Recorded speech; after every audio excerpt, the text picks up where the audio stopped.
बिलावल भुट्टो की entry ban करने की तैयारियां हो रही हैं। गंडापुर साहब खुली खुली धमकियां दे रहे हैं। फैजाबाद धरना इंक्वायरी कमीशन ने रिपोर्ट दी थी, लेकिन काजी साहब उससे मुतमिन नहीं है। जनरल फैज को क्यों नहीं बुलाया गया? चेयरमैन पब्लिक अकाउंट्स कमेटी का जो मामला है, कप्तान ने एक बड़ा सरप्राइज दे दिया अडयाला जेल से।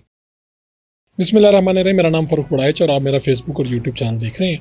आज के वीलॉग में बिलावल भुट्टो की एंट्री बैन करने की तैयारियां हो रही हैं। ये कहाँ पे एंट्री बैन होने लगी है, ये हम डिस्कस करेंगे। गंडापुर साहब खुली खुली धमकियां दे रहे हैं। फैज़ाबाद धरना इंक्वायरी कमीशन ने रिपोर्ट दी थी, लेकिन काजी साहब उससे मुतमिन नहीं है। जनरल फैज़ को क्यों नहीं बुलाया गया?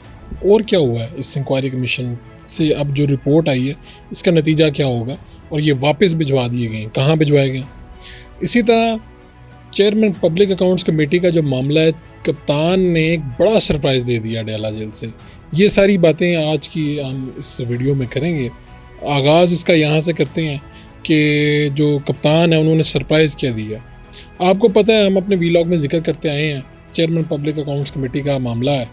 और अब मैंने कल जैसे कि आपके सामने अर्ज़ किया था कि शेख वकास अकरम का नाम सामने आया है, और नाम भी किस तरह सामने आया है कि PTI की सियासी कमेटी के थ्रू नाम सामने आया है। और अब ये जो तनाज़ात हैं चेयरमैन PAC के ऊपर, ये बढ़ते ही जा रहे हैं। होता क्या है? होता ये है कि जी शेर अफजल मरवत का एक मरतबा नाम आया, वापस ले लिया गया, जी वापस लिया जा रहा है, नया नाम आ रहा है। फैसलाबाद से साहबजादा हामिद रज़ा का नाम आया। अच्छा, उसके बाद फिर एक मरतबा से बैरिस्टर गौर साहब गए जेल, वहाँ पर उन्होंने बाहर आगे ऐलान किया जी इमरान खान साहब ने शेर अफजल मरवत का ही नाम दिया है, यही हमारे चेयरमैन पब्लिक अकाउंट्स कमेटी होंगे। फिर एक मरतबा सियासी कमेटी में बात गई, वोटिंग हुई, फिर एक मरतबा शेख वकास अकरम का नाम, यानी शेर अफजल मरवत का नाम चेंज हो। तो मैंने आपको कहा था कि असम्बली में कुछ मुलाकातें होती हैं और इधर उधर भी, तो PTI के कुछ तगड़े लोग जो हैं वो ये नहीं चाहते कि शेर अफजल मरवत ही पहुँचे। लेकिन अब ये बात सिर्फ यहाँ तक मौजूद नहीं रही। हुआ ये है कि खान साहब ने भी अपना कहीं ना कहीं ज़हन बदला है, कुछ इस तरह की बातें आ रही हैं। और इससे भी दिलचस्प बात यह है, जो बड़ी ही मुश्किल है, कि शेर अफजल मरवत, जो आपको पता है पाकिस्तान तहरीक इंसाफ का अब नाम और चेहरा बन चुके हैं, और वो जहाँ जाते हैं उनकी एक पॉपुलैरिटी में इजाफा हो चुका है तहरीक इंसाफ की वजह से। और इमरान खान का जो एतमाद है उनके ऊपर, वो पार्टी के सीनियर नायब सदर भी हैं, और जनरल इलेक्शन में भी जब कोई बाहर नहीं निकल रहा था तो वो बाहर निकल रहे थे, कैंपेन भी की, गिरफ्तार भी हुए, लाहौर भी आए। अच्छा, अब हुआ ये है कि जो है ना, शेर अफजल मरवत साहब को जब ये पता चला कि जी वकास अकरम साहब का नाम आया, तो उनसे पूछा गया, तो उन्होंने ये कहा है कि ये फ्रॉड हुआ है। और जो है ना, ये फ्रॉड जो है 3 लोगों का उन्होंने कहा है कि 3 लोग हैं वो मिलके कर रहे हैं, और मैं इंशाल्लाह जल्द जो है इमरान खान से मिलूँगा और इस फ्रॉड से आगाह करूँगा। लेकिन जहाँ तक मेरी मालूमात है वो ये हैं कि खान साहब इन्हीं को बनाना चाहते थे, लेकिन बाद अज़ा उन्होंने, खान साहब भी सियासतदान है, उन्होंने अडयाला जेल से सरप्राइज़ दिया और उन्होंने अपने ही खिलाड़ियों को उलझा दिया। अब थोड़ी सी ये मैंने जो बात कर दी है, इसको ज़रा मैं कुछ वाक़यात से ज़रा आपके सामने रखना चाहता हूँ। हुआ ये कि यहाँ पे ज़मान पार्क में खान साहब लोगों से मिला करते थे, और जब लाहौर आके बैठे, डेरे लगा लिए, मीटिंग्स यहीं पे होती थी, तो एक दिन कुछ साफ़ी उनसे मुलाकात के लिए गए, तो वो गपशप हो रही थी। 1-2 PTI के लीडर भी वहाँ पर बैठे हुए थे, एंकर हज़रात थे, 5 से 7 लोगों का ये टोटल होगा मामला। तो वहाँ पे वो किसी की बात बड़े इन्हमाक से सुन रहे थे। तो जैसे उसकी बात ख़त्म हुई तो 2 लोगों ने इकट्ठे ही बोले। एक ने कहा कि सर देखें, शाह महमूद कुरैशी ने कितनी ज़्यादती कर दी है और कितना भोंडे अंदाज में उन्होंने ये काम किया। दूसरे ने कोई और बात की। अब दूसरा जो था, उसकी आवाज़ ज़रा बुलंद थी, तो उसने अपनी बात जारी रखी, और शाह महमूद कुरैशी वाले की बात चूँकि वहाँ पे रुक गई। जैसा 2 लोग इकट्ठे शुरू करें, फिर एक खामोश हो जाए और एक बोलता रहे। तो अब सारे लोग मुतवज्जो हो गए उस दूसरे शख्स की तरफ जिसने कोई और बात की थी। तो खान साहब ने उसकी तरफ देखा और साथ ही कहा, तुम चुप करो, तुम बताओ तुम क्या कह रहे थे शाह महमूद कुरैशी के बारे में। तो उसने फिर शाह महमूद कुरैशी साहब के बारे में कुछ बातें की, जो वहाँ पे काफ़ी ज़्यादा गवाह हैं, तो जो थोड़ा सा तहरीक इंसाफ के ज़रा थोड़े नज़दीक भी समझे जाते हैं हमारे कुछ दोस्त, तो वो इस बात के गवाह हैं, किसी से भी पूछा जा सकता है। तो शाह महमूद कुरैशी की वो क्लास ली बोलने वाले ने, और ठीक ठाक, और जो जो वो उनको लगा। तो ऐसे में खान साहब क्या कर रहे हैं, खान साहब ने यहाँ पे अपनी ये थोड़ी, जिस तरह वो उनका स्टाइल है वो रखा हुआ है, और वो इंजॉय कर रहे हैं, उनकी आंखों में चमक आ रही कि ये क्या कर रहे हैं। उनकी पार्टी के सीनियर वाइस चेयरमैन के बारे में वो शख्स बातें कर रहे हैं, उन्होंने पूरी इंजॉय करके वो बात पूरी सुनी और क्या क्या शक्ल लगा के फिर वो दूसरे बंदे की तरफ मुतवज्जो हो गए जो कि बात कर रहा था। ये एक मिसाल नहीं है। मुझे एक पाकिस्तान तहरीक इंसाफ के एक बहुत बड़े लीडर ने ये बात बताई कि हमने दो लोग थे, एक मेरे साथ और शख्स थे, वो भी बहुत बड़े अहम लीडर हैं पाकिस्तान तहरीक इंसाफ, और ख़ान साहब थे, ख़ान साहब प्राइम मिनिस्टर थे। तो हम उनसे बात कर रहे थे तो उन्होंने कहा कि ये काम आपको कर लेना चाहिए। ख़ान साहब ने कहा हाँ। तो ख़ान साहब ने कहा यार ये बात ना बाहर नहीं निकलनी चाहिए, ये राजदारी से होनी चाहिए। ठीक है। कैबिनेट का वो लोग, उनमें से एक फ़र्द तो कैबिनेट का हिस्सा थे, तो कैबिनेट में जनाब ख़ान साहब आए तो ख़ान साहब ने बातें इधर उधर की हो गई। तो ख़ान साहब ने कहा जनाब यार वो उस दिन आप और वो क्या बात कर रहे थे, कैबिनेट में ही वही बात दोहरा दी जिसको ख़ान साहब ने खुद खुफिया रखने के लिए कहा था। तो अब ये चेयरमैन पब्लिक अकाउंट्स कमेटी पे भी ख़बरें छप रही हैं, ख़ान साहब के सामने भी जाती होंगी। तो मुझे लगता है कि ख़ान साहब उसी तरह जिस तरह बने यहाँ पे ज़मान पार्क में बैठ के वो सुन रहे होंगे, इसी तरह डयाला जेल में भी वो इस तरह बैठ के इंजॉय कर रहे होंगे कि उनके खिलाड़ी आपस में लड़ रहे हैं, उलझ रहे हैं। चेयरमैन पब्लिक अकाउंट्स कमेटी के ऊपर ख़बरें आ रही हैं, कभी अखबार उनके पास जाता होगा कि इमरान खान ने फ़लाँ का नाम ले दिया, इमरान खान ने ये कर दिया। तो वो इस सूरत हाल को अंदर से बैठ के इंजॉय करते हैं। ये सिर्फ ख़ान साहब नहीं, हमारी जितनी बड़ी पार्टियाँ, उनके लीडर्स जो हैं वो इंजॉय करते हैं कि नीचे उनके लोग जो हैं वो आपस में खींचातानी कर रहे हैं किसी बात के लिए, किसी मसले के लिए। तो अब देखते ये हैं कि जिसे फ्रॉड करार दिया शेर अफजल मरवत ने, और उस फ्रॉड को वो किस तरह से मैनेज करते हैं, क्या वो ये कर भी पाते हैं या नहीं, कि बात कहाँ जाके रुकेगी, क्या वो चेयरमैन पब्लिक अकाउंट्स कमेटी बंद है। और ये पहली मरतबा ऐसा हुआ है कि बात की बाहर के इख्तलाफ तो बाद में, पार्टी के अंदर ही इतने इख्तलाफात हैं कि एक महीने से वो इसका फ़ैसला नहीं कर पाए।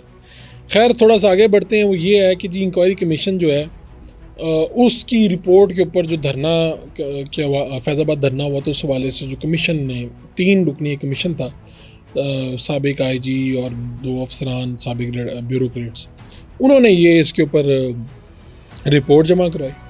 तो सुप्रीम कोर्ट ने फैज़ाबाद धरना से मुतल्लिक जो इंक्वायरी कमीशन की रिपोर्ट है उसे गैर तसल्ली बख्श करार दिया, और उन्होंने कहा आइंदा समात तक वफाकी हुकूमत से इस रिपोर्ट की तौसीक करने या ना करने से मुतल्लिक उन्होंने मौक़िफ़ तलब कर लिया।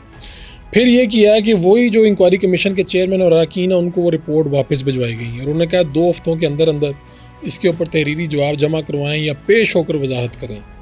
चीफ जस्टिस काजी फ़ाइज़ ईसा की सरबराही में इरफान सादत खान और जस्टिस नईम अख्तर ने 3 रुकनी बेंच ने इस पर समाअत की है, और उन्होंने कहा है कि जनाब जो इंक्वायरी कमीशन ने तयशुदा शराइत व ज़वाबित थे उस पर तो अमल ही नहीं किया, और कुछ लोगों को बुला लिया है और कमीशन ने अपने इख्तियारात से तजावुज़ किया है। कुछ लोगों में कौन है, अबसार आलम और इस तरह के कुछ लोग, जबकि कुछ यानी जनरल फैज़ हमीद को सिर्फ सवाल भेजे, उन्होंने जवाब दिया, वो लगा दिए उन्होंने साथ। और हैरान कुन तौर पे जी साहब जिनका मामला है यानी TLP, उनका कहीं पे किसी ज़िम्मेदार का कोई बयान ही नहीं लिया। कमीशन ने जो है रिपोर्ट में महज सूबाइयत को हवा दिया, यानी पंजाब को ज़िम्मेदार ठहराया था। उन्होंने कहा था पंजाब हुकूमत ये वो। कमीशन ने अबसार आलम का बयान हलफ पे ले लिया, लेकिन जनरल फैज़ का नहीं लिया। जनरल फैज़ को सवाल भेजे, उन्होंने जवाब भेजे, उन्होंने रिपोर्ट के साथ लगा दिए। बरमी का इजहार किया और उन्होंने कहा कि इतनी मतलब यानी कमीशन जो है इतना फारिग था कि वो जनरल रिटायर्ड फैज़ को बुला ही नहीं सका। बाकी लोगों के वो बयान ले रहे हैं, लेकिन जिनके ऊपर ये सारा मामला जिनका नाम आता है उनको बुलाने की किसी ने जुर्रत ही नहीं की। बाकी लोगों से कह रहे हैं भाई हलफ दें कि आप सच कह रहे हैं झूठ कह रहे हैं, और एक बंदे को सिर्फ सवाल भेजे जा रहे हैं, क्यों ऐसा क्यों। साथ में ये भी कहा कि भाई 9 मई ना होता अगर ये फैज़ाबाद जो केस है इसके ऊपर जो लोग मुलविस थे अगर उनको सज़ा दे दी जाती या उनको पकड़ लिया जाता, गिरफ्त में कर लिया जाता, तो काजी फ़ाइज़ ईसा साहब इस पर बरम हुए। अब ये जो 3 लोग जिन्होंने ये पूरी इंक्वायरी कमीशन के लोग थे, अब इनको आना होगा, अब इनको आगे एक्सप्लेन करना होगा और ये सारी चीज़ें बतानी होगी। अच्छा थोड़ा आगे बढ़ते हैं। बिलावल भुट्टो साहब जो हैं उनको धमकी दी है अली अमीन गंडापुर साहब ने, और उन्होंने क्या बिलावल का हम गवर्नर हाउस में दाखिला बंद कर देंगे। आपको पता है कि 2 सूबों में पीपल्स पार्टी के गवर्नर, एक में आ चुके हैं और एक में आने वाले हैं। पंजाब में आने वाले हैं और KP में फैसल करीम कुंडी बन चुके हैं। तो फैसल करीम कुंडी के हवाले से अली अमीन साहब से पूछा गया कि क्या गवर्नर से मिलेंगे, उन्होंने कहा मुझे कोई ज़रूरत नहीं। इससे भी ज़्यादा दिलचस्प बात यह है कि तकरीब में वो खिताब कर रहे थे, उन्होंने कहा कि जी मुझे किसी पार्टी लीडर ने कहा कि सिंध हाउस में, अब आपको मैं थोड़ा सा ये भी बता दूं कि तमाम जो सूबे हैं उनके इस्लामाबाद में हाउसेस बने हुए हैं, यानी Punjab house, Sindh house, KP house, Gilgit का सब, बलोचिस्तान हाउस। उस सूबे के जो मेहमान आते हैं वहाँ पे MNAs, सरकारी और वज़ीर आला साहब, गवर्नर साहब, वो उस सूबे के हाउस में रहते हैं। इसी तरह अब जो केपी के हाउस है उस पर कब्ज़ा तो फिर वज़ीर आला की वजह से उधर होगा, लेकिन गवर्नर की एक पूरी रिहाइशगाह होती है, उसमें वज़ीर आला की भी होती है। तो गंडापुर साहब ने ये कहा कि सिंध हाउस में, चूँकि सिंध में तो पीपल्स पार्टी की हुकूमत है, तो सिंध हाउस भी सारा उनके पास है। तो सिंध हाउस में जो जी पीपल्स पार्टी का कोई बंदा उन्होंने एंटर नहीं होने दिया और उसने शिकायत की। तो उन्होंने कहा कि अब मैं चैलेंज करता हूँ कि बिलावल भुट्टो जो है, बिलावल भुट्टो गवर्नर के लिए गवर्नर हाउस बना लें या सिंध हाउस में जगह दे दें। अब से पीपल्स पार्टी के गवर्नर का केपी के हाउस में दाखिला नहीं होगा और मैं बिलावल साहब आपको भी इधर नहीं आने दूंगा। अच्छा, अब गवर्नर हाउस में भी उन्होंने कहा है और उधर भी सिंध हाउस यानी केपी के हाउस में भी। अब गवर्नर हाउस है पेशावर में हुकूमत तो है किसकी? गंडापुर साहब की। ये ऐसे ही है जैसे पंजाब में गवर्नर आ गया पीपल्स पार्टी का और मरीम नवाज साहब अगर चाहें तो गवर्नर भी ना अपने घर में दाखिल हो सके, लेकिन ये धमकी है बेसिकली। और फिर उन्होंने ये भी कहा कि मैं तो तुम्हारे बंदे उठाकर केपी भी ला सकता हूँ, तो मुझे उठाकर कराची ले गए थे और इस तरह की उन्होंने बातें की। लेकिन आपको पता है बिलावल भुट्टो साहब के हवाले से पहले भी उनके रिमार्क्स बड़े इस हवाले से मारूफ होते रहे हैं और वो ये बातें करते रहे हैं। अब जो बड़ी एक अहम मुलाकात हुई है वो हुई है अमरीकी सफीर डॉन ब्लूम की अपोजिशन लीडर उमर अयूब के साथ, जो मैंने बात की थी ना कि अमेरिका से। तो आपको पता है कि गवर्नमेंट जो इमरान खान साहब हैं जब निकल रहे थे तो उन्होंने इल्ज़ाम ये लगाया था कि मेरी गवर्नमेंट गिराने के पीछे अमेरिका है बेसिकली। और इसकी मुख्तलिफ थ्योरियाँ थी कि रशिया का आखिरी दौरा किया, बात नहीं मान रहे थे, अमेरिका को ये लगा कि ये नहीं है, ऐसे इस तरह की ये थ्योरियाँ।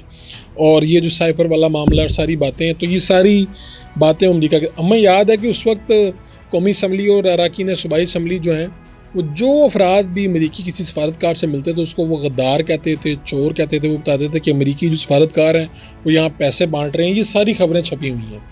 तो अब ओपोजिशन लीडर से मुलाकात की और ओपोजिशन लीडर ने अमेरिका से पाकिस्तान तहरीक इंसाफ ने, उमर अयूब साहब ने, पाकिस्तान तहरीक इंसाफ ने इल्तिजा की है कि अमेरिका बहादुर हमें इंसाफ दें। उन्होंने बात क्या की? उन्होंने कहा जी इमरान खान की रिहाई कब होगी और उनकी जो बीवी हैं वो भी अंदर हैं, ये है इंसानी हकूक़ की यहाँ पर खिलाफ वर्जी हो रही है, पामाली हो रही है। और दिलचस्प बात यह है कि वही मुल्क जिस पे इल्ज़ाम है, वही मुल्क जिस आप समझते हैं जिसने आपको फारिग करवाया, उसी मुल्क के सफ़ीर से आप कह रहे हैं कि जनाब हमारे इंसानी हकूक़ पे कोई रहम करें, हमारी जनाब कोई ज़िंदगियाँ आसान करें।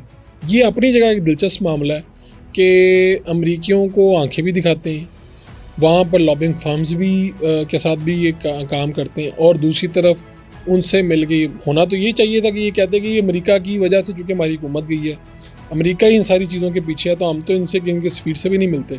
लेकिन सफ़ीर साहब से जो चेयरमैन साहब हैं उन्होंने मुलाकात की, बाकी लोग भी बैठे हुए थे PTI के, और उनसे इल्तिजा कर रहे थे हुज़ूर वाला हमें इंसाफ दीजिए। तो आप ये बताएं कि आपके वो जो इल्ज़ामात है जो आपने पहले लगाए थे वो कहाँ स्टैंड करते हैं? इतनी जल्दी आप मौक़िफ़ कैसे बदलते हैं? लेकिन सियासत में सब कुछ चलता है। जो कल बात बड़े बड़े बहादुर लोग करते थे आज वो नहीं मानते, और ये सारी सिलसिला अपनी जगह पे चल रहा है। अपने मेज़बान फ़ारूक हुडा को बता दीजिए, इंशाल्लाह फिर मुलाकात होगी।